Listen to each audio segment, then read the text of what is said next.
welcome to our Facebook Live. My name is Klara and I'm a registered dietitian here at Rebecca Bitzer and Associates, and welcome to my kitchen.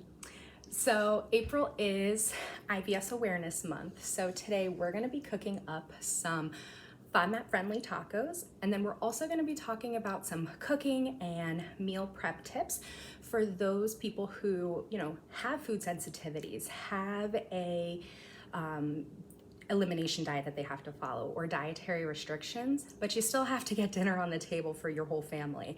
And so we're going to talk about some ways to kind of do that without basically being a short order cook and cooking 4 or 5 meals each night. So before we get into that though, let's talk about what the heck is a FODMAP. So FODMAP stands for fermentable, oligo, mono, disaccharides, and polyols. And basically what that means is those are foods that have these specific carbohydrates that when you eat them and our body breaks them down, they can cause irritation in the gut. So if you have IBS, this can cause bloating, diarrhea, pain, stomach aches, all of the above, and it doesn't feel good. So when we have a client come in with IBS, we can get them started on a low FODMAP diet plan and help reduce some of these symptoms. Now, there's a lot of intricacies with the low FODMAP diet that we're not going to get into today. But if you are starting a low FODMAP diet, currently trying to follow a low FODMAP diet, or have been suggested to follow one, I highly recommend coming in to see a dietitian because we can really help you navigate some of these intricacies and help reduce some of that confusion, and really kind of guide you through the process of being on the diet, taking, reducing some of your symptoms, and then going through that reintroduction phase, kind of figuring out which foods are causing your symptoms so that you don't have to be on the restrictive plan forever. So that all being said, let's get started. All right, so like I said, today we're gonna be making low FODMAP tacos, and a lot of the times I hear groans when I tell clients that 2 big things you have to avoid on a low FODMAP diet are onion and garlic. So you might be thinking, okay, Klara, how are you gonna do this without onion and garlic? So I'm gonna show you. So we're gonna start by making our own taco seasoning. So you honestly probably have a lot of these spices in your pantry already.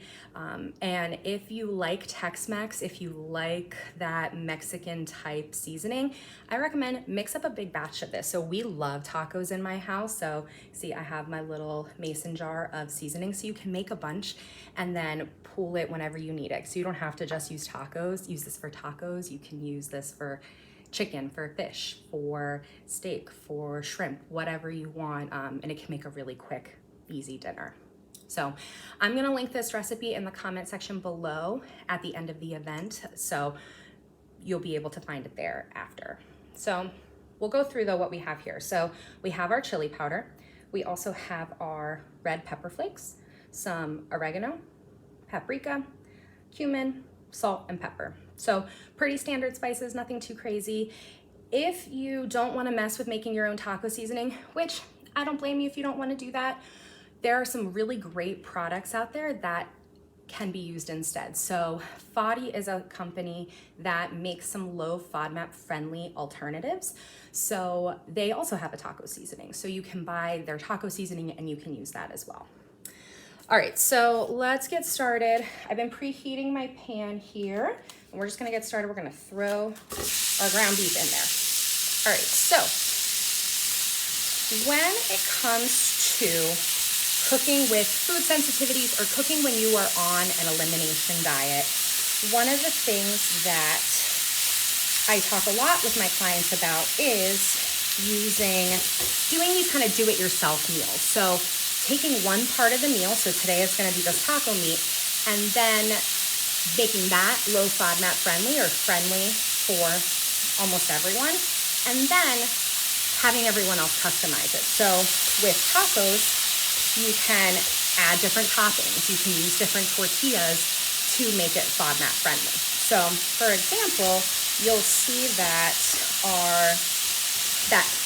we're gonna be using corn tortillas today because you can't have gluten on a low FODMAP diet. So we can use corn tortillas, but if someone in your family prefers flour, they can use flour for their tacos.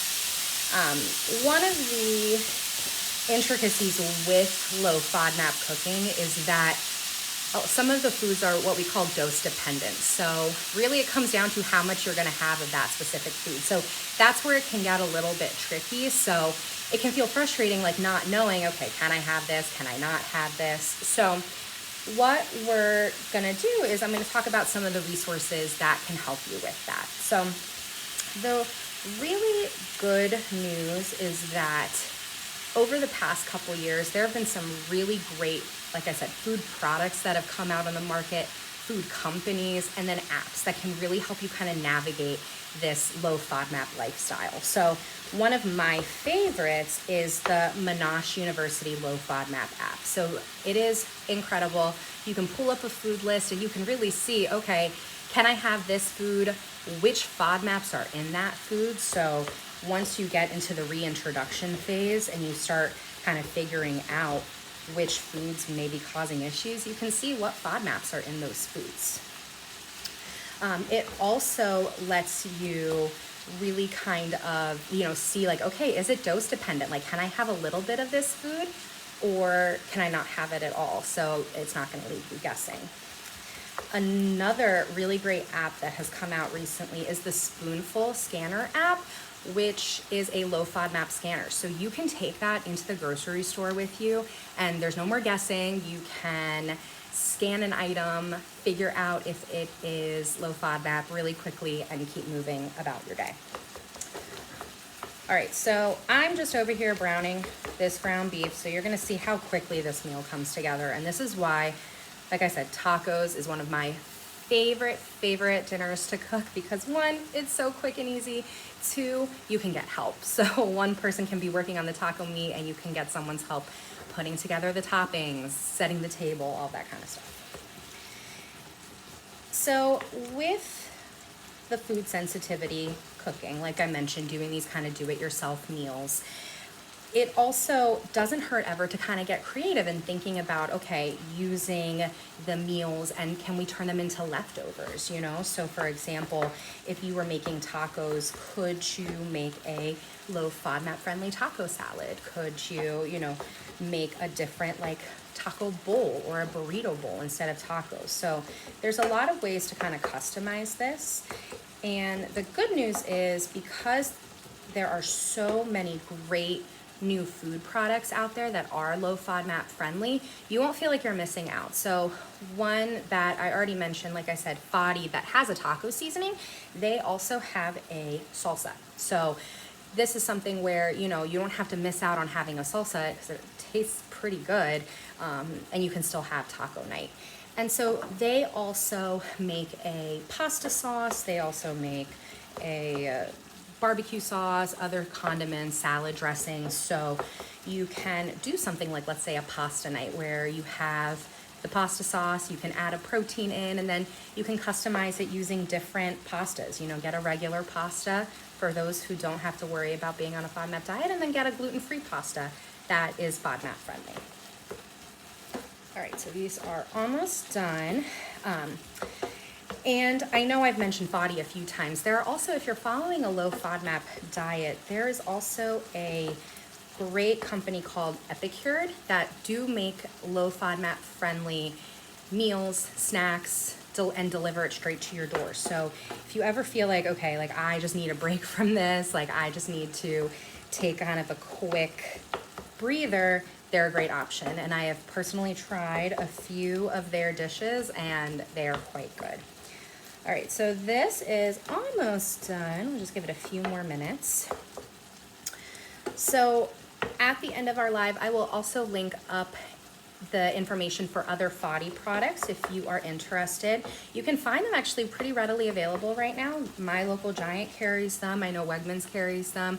So you can probably find it in a lot of different grocery stores. And of course you can order it online. So I'll put the information to FODI's Amazon store in the comments below at the end of this live. All right, so this is done. All right, we're just gonna turn this off. So what I'm gonna keep this on. Let's drain this out. There's not too much extra fat in here, but we're just gonna drain it a little bit. And then let's add this back in, and then we're gonna add in our taco seasoning. all of that gets in there. And then, I'm making a mess, but that's okay. And then let's add in some water. It's just about a quarter cup of water.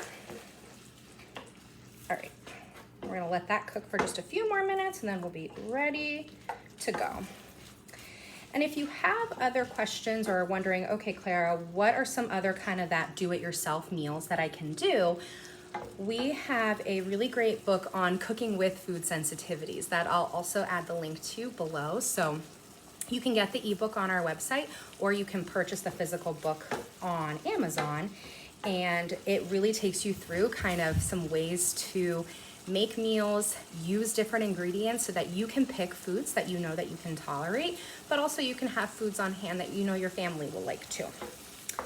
All right, so we're just gonna let this simmer just a few more minutes. So while this is simmering, let's talk about our toppings. So today you'll see I have lettuce, I have cheddar, but let's talk about two questions that I get a lot on, all right, if I can't have garlic and onion, what can I have? So this is where the FODMAP diet can get a little bit intricate. So I sliced up some scallions that we're gonna use as a topping, but you'll notice I only have the green ones in here. So this is where, again, like the FODMAP diet can be like, okay, I'm confused because you can't have the white parts, but you can have the green parts because they are considered FODMAP friendly.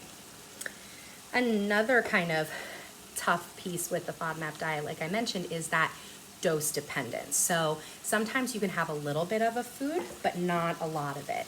And so an example of that is sour cream. So I got some sour cream to put on our tacos. That's an example of, you can have 2 tablespoons of sour cream, and that is still considered low FODMAP friendly. But if you go more than that, then it's not low FODMAP anymore. So this is where the Monash app, that low FODMAP app, is really great, because if you're ever wondering or you're like, I don't remember if I can, if I can't, you can just pull it up and it will tell you exactly that. All right, this looks just about done. All right, so now it's time to assemble our tacos. I'm gonna move this out of the way a little bit. All right, I'll pull my tacos over here. All right, so let me move this down a little bit so you can see. There you go. All right. Got my little tacos. So you'll see I got my corn tortillas on here. This guy is still simmering away. Let's go and put this, top our tacos in here. There we go. All right. And we're gonna add, so cheese, this is cheddar cheese. It is considered FODMAP friendly. So we're gonna go over, sprinkle a little bit of that in there. And I like some scallions. Throw that in. And then let's do, so I got my body salsa. And this is the mild one, but they do have the medium one as well. Let's see if I can open it. There we go. All right. So I'm just gonna take some, and this is also would be great as a snack, some of this salsa, or you could make nachos with corn chips. There we go, throw that on there. And we'll add in some sour cream. We'll make sure that we are sticking to the low FODMAP friendly amount. I'm gonna eyeball that a little bit. All right, and cool. And then let's sprinkle on some lettuce. A little bit of lettuce on there, and we're good to go. Yum, that looks good. All right, I'm gonna take a taste of this. Let's see if I can do this without the taco falling apart, which it did.